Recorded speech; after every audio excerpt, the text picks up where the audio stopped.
In this video, you will learn how to transfer crypto from Webull Pay to Robinhood.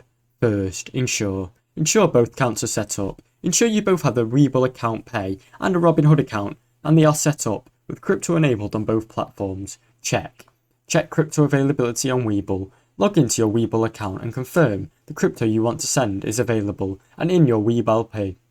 Initiate a crypto transfer on Webull. Navigate to the crypto section and select the cryptocurrency you wish to transfer. Tap send or withdraw to begin the transfer process. Obtain Robinhood crypto wallet address.